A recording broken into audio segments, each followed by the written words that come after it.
सम दूरस्थ दूरवीय मध्य प्रक्षेप।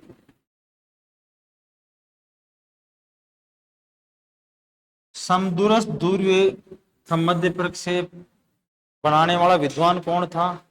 उधर समदूरस्थ में अपन ने ये बात नहीं की थी, लेकिन वो एक ही है, प्लेट केरी। समदूरस्थ बेलनाकार की बात करें चाहे समदूरस्थ मध्य की बात करें, प्लेट केरी ने ही बनाया।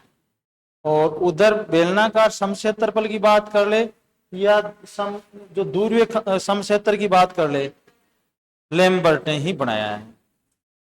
और हेसलर ने बहुशंकुआकार बनाया। तो उनके वो वैज्ञानिकों के नाम भी थोड़े देख लें। समदूरस्थ बेलनाकार, आपको आरप दिया होगा, कोई भी आरप होगा उसी के अनुसार ये बनेगा। आरप 1:350 पे देख लेते हैं। फिर इसका विस्तार है 0 डिग्री से 90 डिग्री उत्तरी अक्षांश।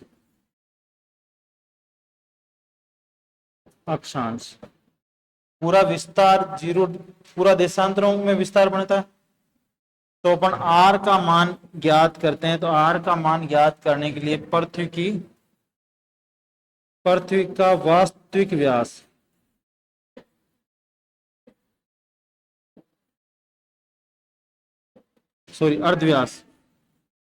अर्धव्यास पटावा आरब का हर। तो आर का अपन मान ज्ञात करेंगे तो 350 635 बटा 350 अपन करेंगे। तो आर बराबर 1.8 सेंटीमीटर। 1.8 सेंटीमीटर आ गया। इस पर अपने को दूरवीय मध्य प्रक्षेप का निर्माण करना है।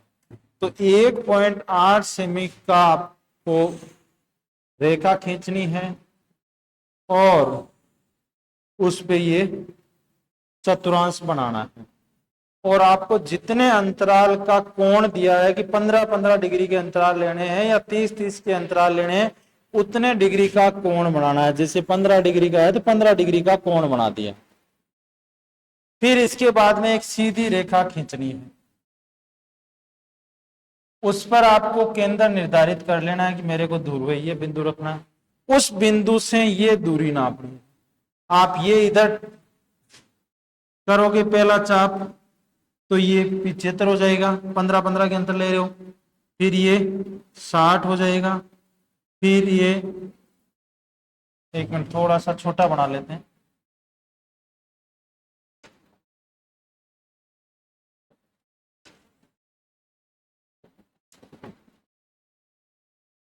केंद्र निर्धारित करना है, इस चाप के आधार पे चाप काटने हैं।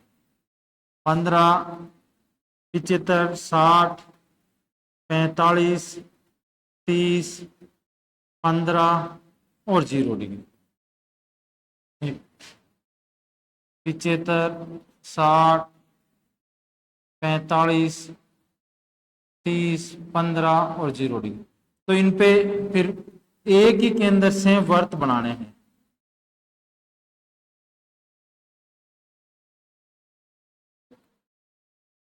एक ही केंद्र से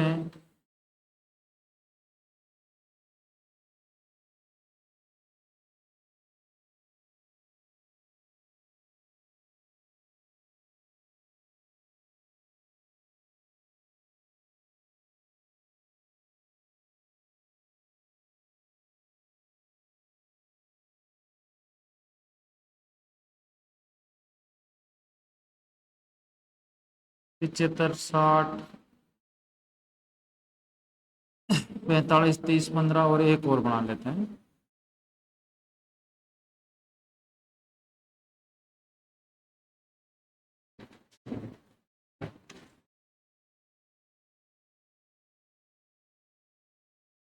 जैसे उसमें बनाए थे पहले वाले में, वैसे इनमें बनाने।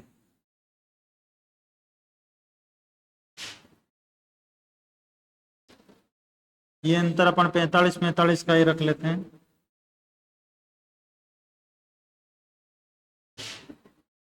जीरो, 45,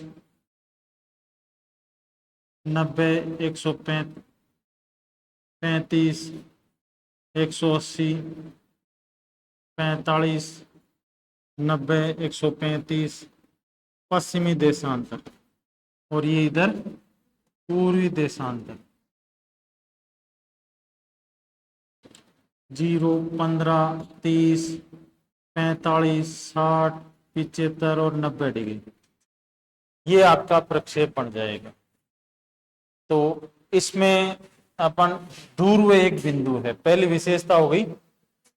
जितने भी खमध्य प्रक्षेप पढ़ रहे हैं उन सब में क्या पढ़ रहे हैं, ध्रुव एक बिंदु है, तो ध्रुव इसमें भी एक बिंदु है।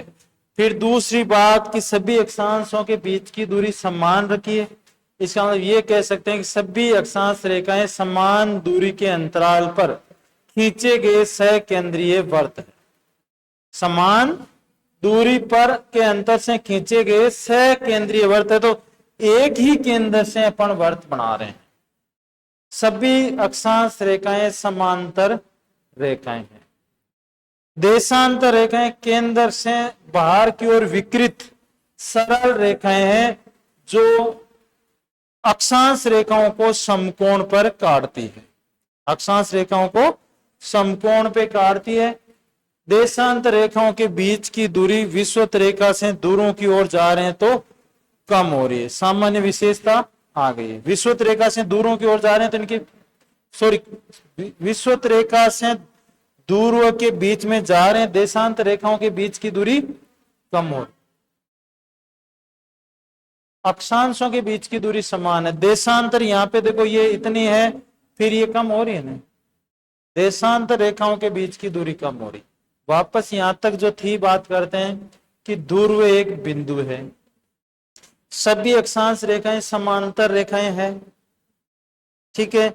सभी अक्षांश रेखाओं के बीच की दूरी ध्रुव से विषुवत रेखा के बीच की पर तक समान समान ही है। सभी अक्षांश रेखाएं सकेंद्रीय वृत्त है, एक ही केंद्र से खींचे गए वृत्त है। देशांतर रेखाएं अक्षांश रेखाएं एक दूसरे को इसमें समकोण पर काट रही है, ठीक है। फिर देशांतर रेखाएं केंद्र से या ध्रुव से बाहर की ओर विकृत सरल रेखाएं हैं, या बिखरी हुई सरल नियत कोण पे बिखरी हुई सरल रेखाएं, कोण के आधार पर निर्धारित है सरल रेखाएं हैं। अब इसमें मापने की बात करते हैं। यदि अक्षांश रेखाएं अपने नियत स्थान पे है तो इनके मध्य कोई भी देशांतर रेखा खींचेंगे उसकी मापनी शुद्ध होती है। तो इसमें देशांतर की मापनी शुद्ध है, देशांतर की मापनी शुद्ध है। अब अक्षांश की मापनी, अक्षांश की मापनी इसमें शुद्ध है या अशुद्ध है?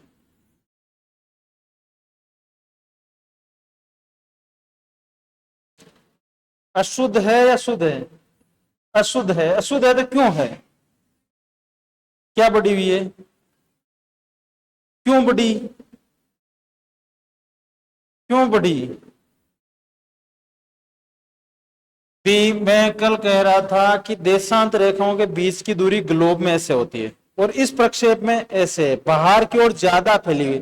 तो देशांत रेखाओं का अपना जो वास्तविक फैलाव उससे ज्यादा फैलाव होने के कारण इनके बीच की जो मापनी है वो, तो इनके बीच में कौन सी रेखा खींची जाएगी? अक्षांश। इसका मतलब अक्षांश की मापनी भी ग्लोब में देशांत रेखाएं ऐसे है, लेकिन इस प्रक्षेप में ऐसे है, तो इनके मध्य दूरी बढ़ गई। अब दूरी बढ़ गई तो इनके मध्य कोई रेखा खींचोगे वो वास्तविक लंबाई से बड़ी होगी, तो इसमें देशांतर की मापनी बढ़ी हुई है, देशांतर की मापनी बढ़ी हुई है।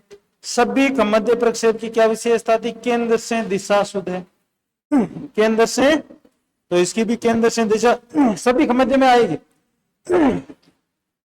विशेष कोई दूरीय भागों का मानचित्र बनाने के लिए काम आते हैं, दूरीय भागों का मानचित्र बनाने के लिए काम आते हैं। दूरीय भागों का मानचित्र बनाने में अपन काम में लेते हैं।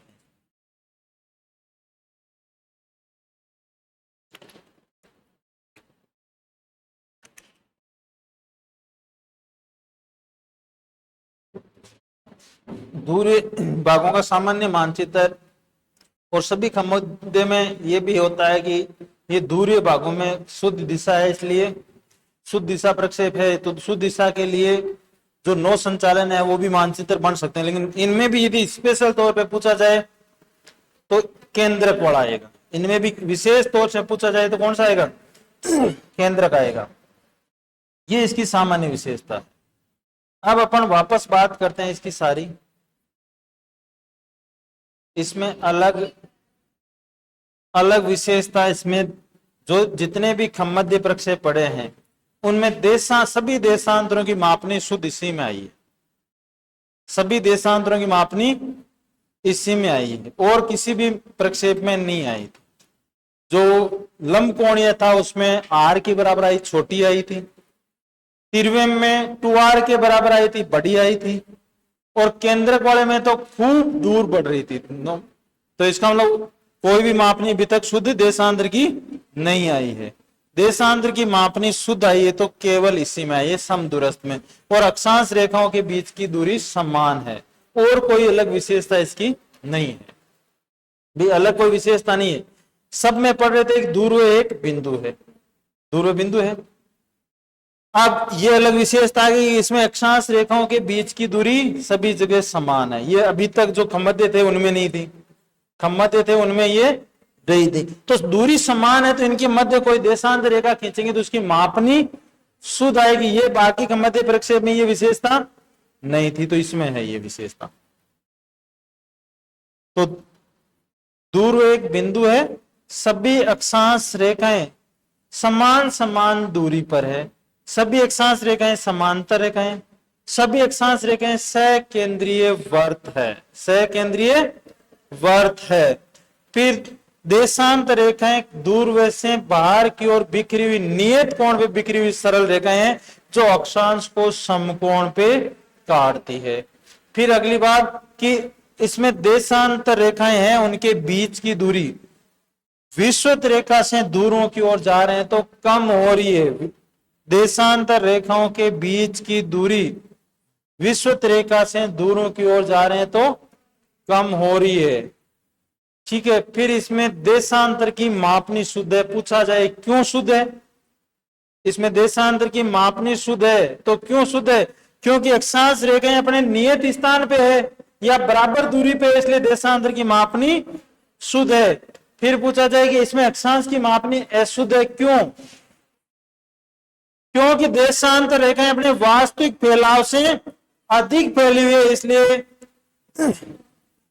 अक्षांशों की मापनी अशुद्ध है, ठीक है। विश्व के सामान्य मानचित्र बनाने में काम आते हैं लगभग 30 डिग्री दूरी तक, दूर से 30 डिग्री मतलब 60 डिग्री अक्षांश तक इसमें आकृति और क्षेत्रफल दोनों ही लगभग शुद्ध रहता है। आकृति और क्षेत्रफल दोनों ही लगभग शुद्ध रहता है, इसके अलावा इसकी कोई विशेषता नहीं। आ गया ना? एक बार और बता दें, इसमें दूर एक बिंदु है तो सभी खमध्य में बिंदु आएगा, सभी खमध्य में सभी अक्षांश रेखाएं समांतर रेखाएं, ठीक है। सभी खमध्य प्रक्षेप की विशेषता है सकेंद्रीय वर्त है तो इसकी भी विशेषता है सकेंद्रीय वर्त है, ठीक है। अब इसमें अक्षांश की अलग विशेषता है कि अक्षांश रेखा समान समान दूरी पर है, समान समान दूरी पर है और अपनी नियत दूरी पर होने के कारण देशांतर की मापनी शुद्ध है। और देशांतर रेखा अपने वास्तविक फैलाव से अधिक फैली हुई होने के कारण अक्षांश की मापनी अशुद्ध है और बढ़ी हुई है, अशुद्ध है और बढ़ी हुई है। फिर देशांतर रेखाओं के बीच विषुवत रेखा से दूरों की ओर जा रहे हैं तो दूरी कम हो रही है। दूर से विकृत सरल रेखाएं नियत कोण पे अक्षांश को समकोण पे काट रही है, अक्षांश को समकोण पे काट रही है। और इसमें दूर से विषुवत रेखा की दूरी, दूर से विषुवत रेखा की दूरी πr/2 होती है। अब πr/2 समझ में नहीं आया तो इधर देख लो, दूरवे की परिधि होती है, सॉरी वर्त की परिधि होती है 2πr और उसकी आधी क्या होती है? देशांतर रेखा। जैसे मान लिया कि ये ग्लोब है और यहां से लेकर ये मानो ये देशांतरी है, तो इसका मतलब इस आदि देशांत रेखा का इधर वाली ये देशांत रेखा है, ये पूरी 2πr है। पूरी परिधि क्या है? 2πr है। परिधि वर्त की परिधि क्या होती है? 2πr। तो देशांत रेखा तो आधा वर्त ही होती है, पूरे वर्त की ये होता है 2πr। आधे वर्त की कितनी कौन क्या होती है? आधे वर्त है, इसका मतलब इसमें 2 का भाग दे देंगे आधी हो जाएगी। 2 का भाग दे देंगे तो आधी हो जाएगी। तो 2 का भाग दिया तो क्या बचा? πr बच गया। πr बच गया। अब πr तो कहां से कहां तक होती है? उत्तरी ध्रुव से दक्षिणी ध्रुव तक। लेकिन इस प्रक्षेप में तो एक ही गोलार्ध का मानचित्र बन रहा है, इसका मतलब इसमें ध्रुव से विषुवत रेखा के बीच की दूरी आधी करनी पड़ेगी,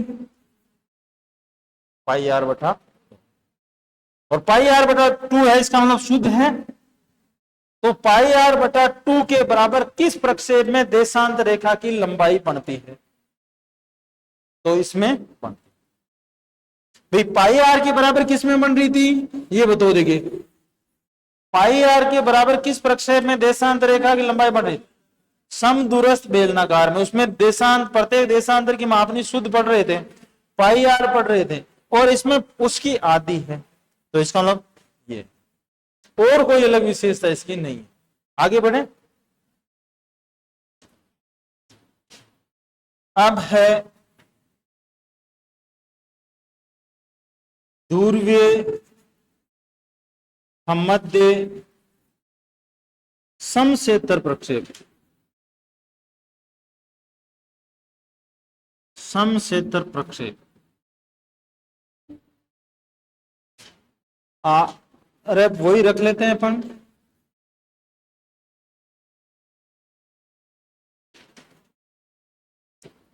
तो r का मान अपन ज्ञात करेंगे, तो पृथ्वी का वास्तविक अर्धव्यास, अर्धव्यास बटावा आरक का हर। तो r बराबर 635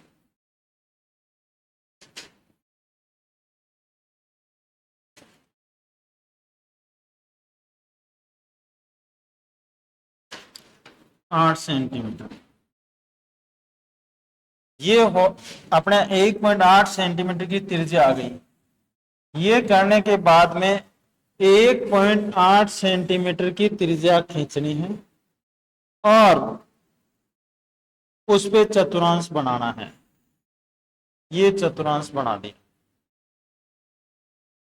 थोड़ा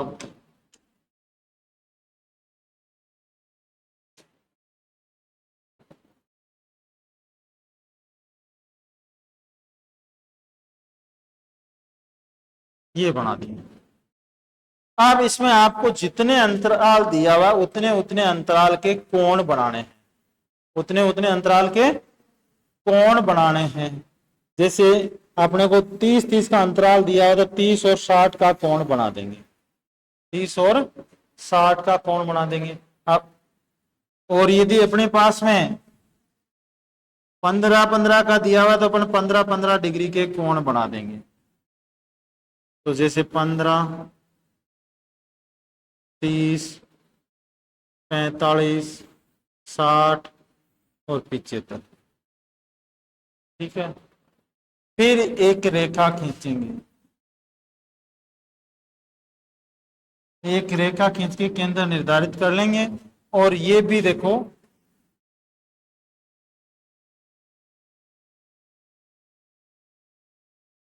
ये चाप लेंगे अब अंदर से,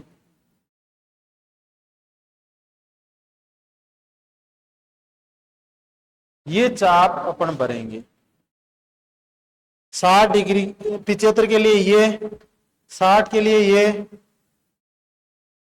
45 के लिए ये, 30 के लिए ये, 15 के लिए ये, 0 के लिए ये दूरी करेंगे। और ये चाप के एक ही केंद्र रखेंगे, इसका मतलब सह केंद्रीय वर्त बनाएंगे। और अपन बनाएंगे तो अब देखो यहां से आप बनाओगे ना चाप, ये तो इनके बीच की दूरी कम होगी, बीच की दूरी कम होगी। ये फर्स्ट ग्रेड में आया हुआ क्वेश्चन है, इस प्रकार निम्न में से चार ऑप्शन दिए थे, एक पूछा था कि किस सम्मध्य प्रक्षेप में विश्वत रेखा से ध्रुवों की ओर या दूर से विश्वत रेखा की ओर, ऐसा कुछ क्वेश्चन आया था मेरे को स्पष्ट। तो इसमें पूछा जाए कि दूर से विश्वत रेखा की ओर जा रहे हैं तो अक्षांश रेखाओं के बीच की दूरी कम हो रही है। किस किस सम्मध्य में होती है ऐसी विशेषता? सम्मध्य में कौन से में होती है? लंब कोणीय में, और ये दो में ही है।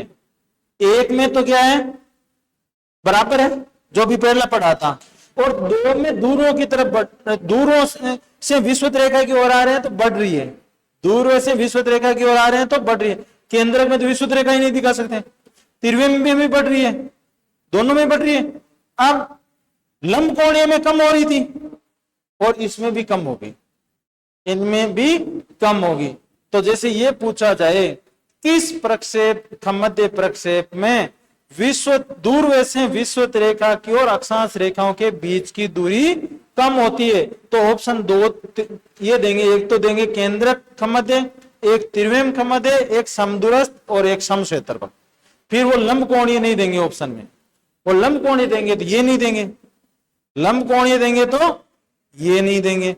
और उनका पूछेंगे कि दूर से विश्वत रेखा की और दूरी बढ़ती अक्षांशों के बीच की, कौन से में? तो एक तो त्रिवेम में, एक केंद्रक में। लेकिन वहां पर मेरे को ध्यान में उल्टा पूछा था, विश्वत रेखा से दूरों की ओर पूछा था। अब वो घटने का पूछा था या बढ़ने का? इसमें बढ़ रही है, ये पूछा इसी का था। इसका मतलब विश्वत रेखा से दूरों की ओर किस सम्मध्य प्रक्षेप में बीच की दूरी बढ़ती है? बेलनाकार, सॉरी, केंद्रक ध्रुवीय सम्मध्य प्रक्षेप, केंद्रक ध्रुवीय, सॉरी, समक्षेत्र, समक्षेत्रफल की जो अपन समक्षेत्रफल पढ़ रहे हैं, ध्रुवीय सम्मध्य समक्षेत्रफल प्रक्षेप में दूरी बढ़ती है। विश्वत रेखा से दूरों की ओर जाते हैं तो बढ़ती है, और विश्वत रेखा से दूरों से विश्वत रेखा की ओर आते हैं तो घटती है। तो ये किसी भी अपन सामान्य एक भी पढ़े, जैसे अपन पढ़ रहे थे कि जैसे मानो कि बेलनाकार में पढ़ा था समदूरस्थ, उसमें तो समान ही है। 2 नंबर पे पढ़ा था बेलनाकार समक्षेत्रफल, उसमें विश्वत रेखा से दूरों की ओर जा रहे तो बीच की दूरी कम हो रही थी, इसका दूर से विश्वत रेखा की ओर आते हैं तो बढ़ती है। फिर गोल प्रक्षेप में बढ़ रही थी, गोल प्रक्षेप में बढ़ रही थी विश्वत रेखा से दूरों की तरफ, इसका दूर से विश्वत रेखा की ओर आते हैं तो कम हो रही है। फिर अपन पढ़ रहे थे मर्केटर में विश्वत रेखा से दूरों की ओर जाते हैं तो बढ़ती है, इसका दूर से विश्वत रेखा की ओर आते हैं तो घटती है। इसके बाद में अपन ने पढ़ रहे थे केंद्रक सम्मध्य प्रक्षेप, केंद्रक में विश्वत रेखा दूर से विश्वत रेखा की ओर आते हैं तो बढ़ती है, और विश्वत रेखा से दूरों की ओर जाते हैं तो घटती है, घटती है ना, और विश्वत रेखा दिखाई नहीं जा सकती उसमें।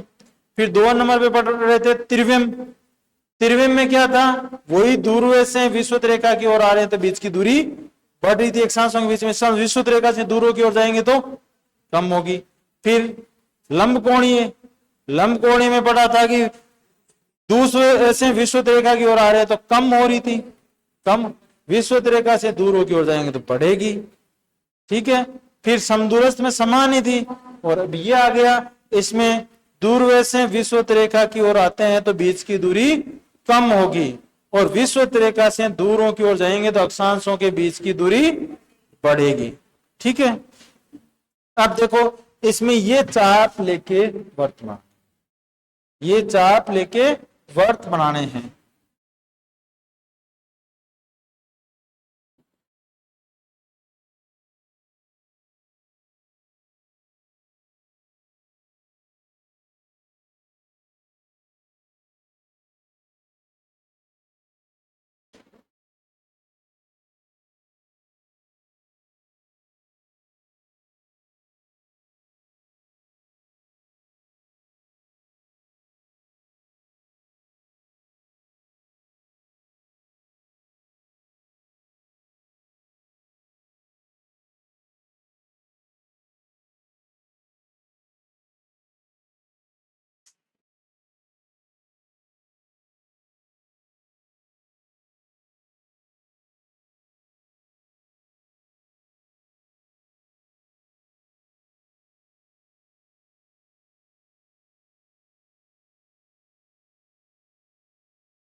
तो ये अपने खमध्य समक्षेत्रफल प्रक्षेप। अब खमध्य समक्षेत्रफल प्रक्षेप में अभी तक जितने खमध्य पढ़े थे और सभी में ये विशेषता है कि दूरव एक बिंदु है। सभी में ये बात पढ़ रहे थे कि दूरव से ही दिशा शुद्ध होती है, अन्य स्थानों पर दिशा आपस में शुद्ध नहीं। इसका मतलब आंशिक शुद्ध दिशा प्रक्षेप है सारे खमध्य। 5 जो खमध्य पढ़ते हैं, 5 में दूरव एक बिंदु है और दूरव से ही दिशा शुद्ध होती है, अन्य स्थानों से दिशा शुद्ध नहीं है। इसका मतलब आंशिक शुद्ध दिशा प्रक्षेप है। जितने भी खमध्य पढ़ रहे थे उनमें सभी में अक्षांश रेखाएं समांतर रेखाएं होती है। सभी में ये पढ़ रहे थे कि देशांतर नियत कोण पे विकृत फैली हुई सरल रेखाएं। सभी में ये पढ़ रहे थे अक्षांश और देशांतर रेखाएं एक दूसरे को समकोण पे काटती है। सभी में ये अभी तक सारे जो खमध्य है उनकी विशेषता है दूरव एक बिंदु है, सभी स्थानों की दूरव से ही दिशा शुद्ध होती है, दूरव से ही दिशा शुद्ध होती है, आपस में दिशा शुद्ध नहीं होती है। सभी अक्षांश रेखाएं सकेंद्रीय वर्त है, सभी अक्षांश रेखाएं समांतर रेखाएं हैं, सभी देशांतर रेखाएं अक्षांश रेखाओं को समकोण पे काटती है, सभी देशांतर रेखाएं दूरव से बाहर की ओर फैली हुई नियत कोण पे सरल रेखाएं। ये इतनी विशेषता सभी के अंदर थी। भी जितने भी खमध्य प्रक्षेप पढ़ रहे हैं उनमें सब में ये विशेषता है दूरव एक बिंदु है तो है, सभी अक्षांश रेखाएं सकेंद्रीय वर्त है, सभी अक्षांश रेखाएं समांतर रेखाएं, ठीक है, सभी देशांतर रेखाएं दूरव से बाहर की ओर फैली हुई नियत कोण पे सरल रेखाएं हैं, सभी देशांतर रेखाएं अक्षांश रेखाओं को समकोण पे काटती है, देशांतर रेखाओं के मध्य दूरी विषुवत रेखा से दूरों की ओर जा रहे हैं तो कम हो रही है। ये सभी प्रक्षेपों की विशेषता है। सभी का मतलब जो खमध्य प्रक्षेप पढ़ रहे थे उनकी विशेषता है। अब नई विशेषता यहाँ पे क्या है कि अक्षांश रेखाओं के बीच की दूरी दूरव से विषुवत रेखा की तरफ आएंगे तो कम होती है। ये अलग विशेषता है इसमें। तो इसका मतलब इनके बीच की दूरी कम हो गई तो इसकी मापनी, बीच की दूरी समान समान रहेगी तो देशांतर की मापनी शुद्ध आएगी, और बीच की दूरी कम हो गई, ये मानो इतनी इतनी होनी थी तो ये रेखा, अब ये इनके बीच की दूरी इतनी होगी तो ये बीच वाली रेखा क्या होगी, छोटी होगी, तो मापनी घटी हुई है। मापनी क्योंकि अक्षांश रेखाओं के बीच की दूरी दूरव से विषुवत रेखा की ओर आएंगे तो कम हो रही है। इसका मतलब मापनी किसकी घटेगी, देशांतर की मापनी घटेगी, और देशांतर अपने वास्तविक फैलाव से इसमें ज्यादा फैली हुई है, इसलिए अक्षांश की मापनी बढ़ी हुई है, लेकिन अनुपातिक। जिस अनुपात में अक्षांश की मापनी बढ़ी है उसी अनुपात में देशांतर की मापनी घटी है, इसलिए ये क्या है, समक्षेत्रफल। और समक्षेत्रफल की बात अपन जहां पर भी करते हैं ये पढ़ते हैं कि वितरण मानचित्र दिखाने में काम आते हैं। इसका मतलब दूरीय भागों का वितरण मानचित्र दिखाने के लिए, दूरीय भागों का वितरण मानचित्र दिखाने के लिए दूरवीय खमध्य समक्षेत्रफल प्रक्षेप काम आएगा, दूरवीय खमध्य समक्षेत्रफल काम आएगा। ये इसकी विशेषता है। वापस बात कर लेते हैं। पहले तो सभी खमध्य में जो विशेषता थी दूरव एक बिंदु है, ठीक है, सभी अक्षांश रेखाएं सकेंद्रीय वर्त है, सभी अक्षांश रेखाएं समांतर रेखाएं हैं, ठीक है, सभी स्थान है वो दूर से शुद्ध दिशा पर है, आपस में शुद्ध दिशा पे नहीं है, इसलिए आंशिक शुद्ध दिशा प्रक्षेप है, आंशिक शुद्ध दिशा प्रक्षेप है। सार्वत्रिक दिशा शुद्ध नहीं है, इसमें किसी भी खमध्य में नहीं आएगी। सार्वत्रिक शुद्ध दिशा प्रक्षेप किसमें आएगी, मर्केटर में ही आएगी, ठीक है, नहीं मोलविड में नहीं आएगी, मोलविड में नहीं आएगी। मोलविड में क्षेत्रफल शुद्ध की बात करते हैं। आकृति क्या किसी में भी नहीं आएगी, केवल सार्वत्रिक शुद्ध दिशा प्रक्षेप कौन सा है, मर्केटर है। इसके अलावा दिशा शुद्ध कहां पर है, खमध्य में। खमध्य जो पांचों पढ़े हैं उन पांचों ही खमध्य में शुद्ध दिशा है, लेकिन वो केवल केंद्र से ही, आपस में दिशा शुद्ध नहीं आएगी। पहले दिन ही बताया था कि ये ए स्थान है, इससे ये बी स्थान पे आप एक कोण पे सरल रेखा खींचोगे तो वैसे नहीं आएगी जैसे ग्लोब पे, लेकिन दूर से ये स्थान वैसे ही है जो ग्लोब में। इसका मतलब दूर से दिशा शुद्ध है इनमें सभी के मध्य में। सार्वत्रिक शुद्ध दिशा प्रक्षेप कौन सा है? मर्केटर प्रक्षेप ही सार्वत्रिक शुद्ध दिशा प्रक्षेप है, बाकी कोई प्रक्षेप सार्वत्रिक शुद्ध दिशा प्रक्षेप नहीं है। मोलविड शुद्ध क्षेत्रफल प्रक्षेप, लेकिन जितने भी शुद्ध क्षेत्रफल पढ़ेंगे उनके थोड़ा डिफरेंट है। इनमें बना एक कोष ग्लोब पर बने एक कोष के बराबर होगा। जैसे ये कोष, ये कोष, ये कोष, ये कोष, ये कोष, ग्लोब में बने इसी कोष के बराबर क्षेत्रफल आएगा, अनुपातिक आएगा। लेकिन मोलविड में उसमें बने एक कोष का क्षेत्रफल ग्लोब में बने एक कोष के क्षेत्रफल के बराबर नहीं आएगा। उसमें पूरा जो घेरा बनेगा वो पूरी पृथ्वी का जितना क्षेत्रफल बता रहा है उतना बता देगा, इसलिए वो थोड़ा अलग है, अपन आगे पढ़ेंगे तब। दूरवे एक बिंदु है, दूर से सभी स्थान शुद्ध दिशा पर है, आंशिक शुद्ध दिशा प्रक्षेप है। सभी के मध्य में ये विशेषता, सभी अक्षांश रेखाएं सह केंद्रीय वर्त है, सभी में ये विशेषता। सभी अक्षांश रेखाएं समांतर रेखाएं हैं, सभी अक्षांश और देशांतर रेखाएं एक दूसरे को समकोण पे काटती है, सभी के मध्य की विशेषता है। सभी देशांतर रेखाएं दूर से नियत कोण पे फैली हुई सरल रेखाएं हैं, ठीक है, ये सभी में है। सभी देशांतर रेखाओं के बीच की दूरी विषुवत रेखा से दूरों की ओर जा रहे हैं तो कम हो रही है, ये तो सभी में आ गई। अब इसमें अलग विशेषता क्या है? अक्षांश रेखाओं के बीच की दूरी वाली, कि इस प्रक्षेप में दूर से विषुवत रेखा की ओर आ रहे हैं तो अक्षांश के बीच की दूरी कम हो रही है, ये इसकी विशेषता है। अब अक्षांशों के बीच की दूरी कम हो रही है तो मापनी किसकी कम हो रही है? देशांतर की मापनी कम हो रही है। कोई भी ये दो रेखाएं हैं, ये मान लिया कि पहले यहां पर थी, या मान लिया कि इतनी इतनी थी, इनके बीच में इतनी हो गई, तो ये थी, तो यहां बीच में कोई भी रेखा खींचोगे इतनी लंबी हो जाएगी, ठीक है। अब यहां पर इनके बीच की दूरी कम कर दी तो यहां पे जो रेखा खींचोगे वो कम हो जाएगी, तो इस रेखा की मापनी अशुद्ध होगी। तो ये रेखा कौन सी है? देशांतर, तो देशांतर की मापनी अशुद्ध। अब देशांतर रेखाओं के बीच की दूरी ग्लोब में इतनी थी, लेकिन यहां ज्यादा बढ़ा दी है, तो किसकी मापनी बढ़ गई है? अक्षांश की मापनी बढ़ गई। तो इसमें देशांतर की मापनी घटी क्यों है? क्योंकि अक्षांश रेखाओं के बीच की दूरी कम हो गई है। और देशांतर की मापनी क्यों बढ़ी है?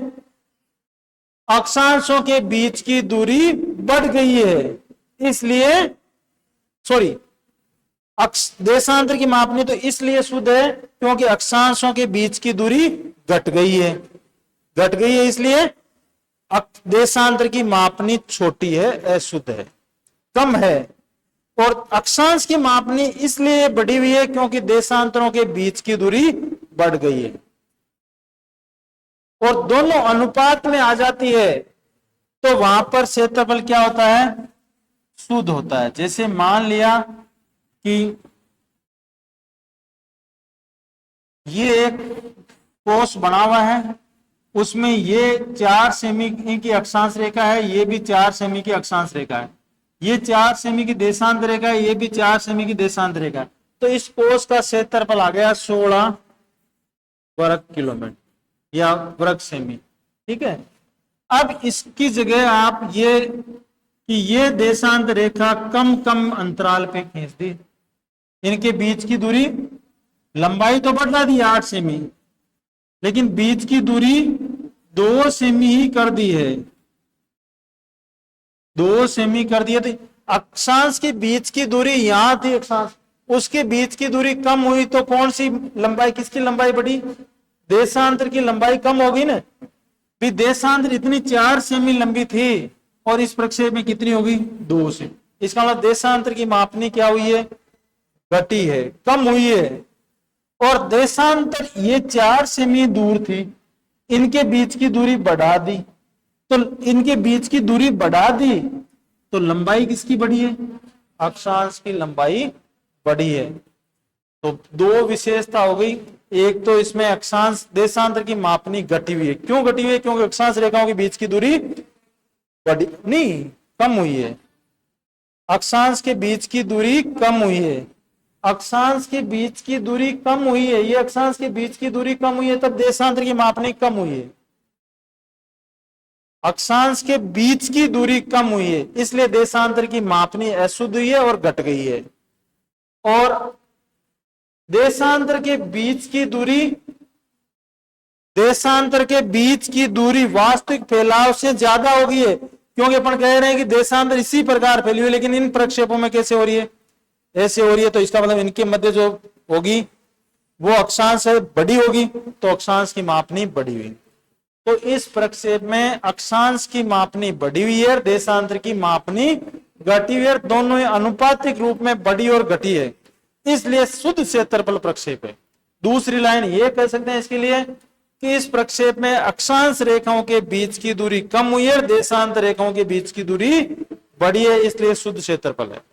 ये पूछा जाए कि ध्रुवीय मध्य सम क्षेत्रफल प्रक्षेप में सम क्षेत्रफल का गुण क्यों विकसित हुआ?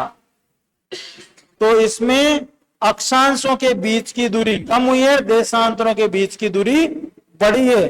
अक्षांशों के बीच की दूरी तो कम हो गई और देशांतरों के बीच की दूरी बढ़ गई है, इसलिए क्षेत्रफल शुद्ध है। इसी लैंग्वेज को चेंज करते कि इसमें अक्षांश की मापनी बढ़ गई, 4 की बजाय 8 हो गई है, और देशांतर की मापनी घट गई, 4 की बजाय 2 हो गई, इसलिए क्षेत्रफल क्या है? शुद्ध है।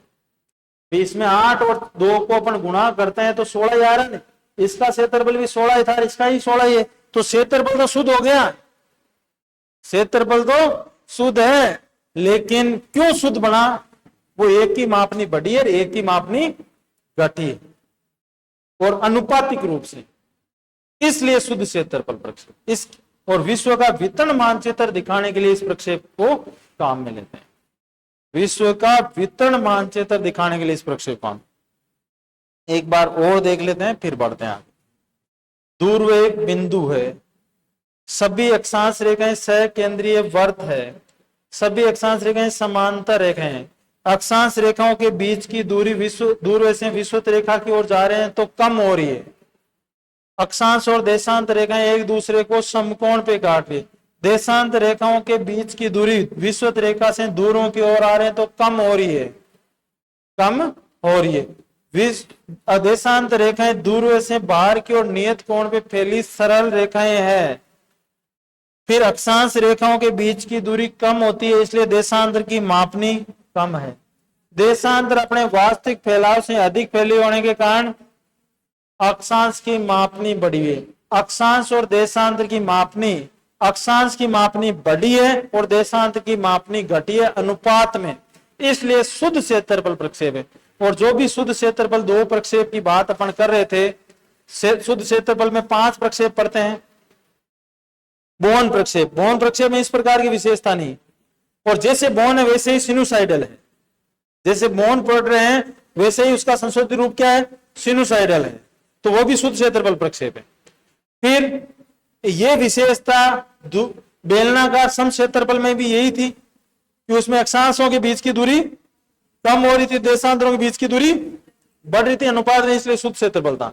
और मोलविड अलग है ही, मोलविड अलग है। इन 4 में तो एक कोष का क्षेत्रफल ग्लोब के एक कोष के बराबर होगा, और मोलविड में पूरे क्षेत्र का होगा, तो ये अलग विशेषता। और जो भी शुद्ध क्षेत्रफल प्रक्षेप आएगा उस प्रक्षेप में वितरण मानचित्र दिखाने में काम आते हैं। मध्य अक्षांशों का वितरण बोहन में, विषुवत रेखा का बेलनाकार सम क्षेत्रफल में, और ध्रुवीय भागों का वितरण मानचित्र मध्य जो सम क्षेत्रफल है, ध्रुवीय मध्य सम क्षेत्रफल उसका में, और पूरे विश्व का दिखाना है वितरण मानचित्र तो मोलविड में आएगा। ठीक है, आगे बढ़े। ये अपने मध्य प्रक्षेप है वो पूरे हो गए। अब अपन आगे देखेंगे वो है रुड प्रक्षेप।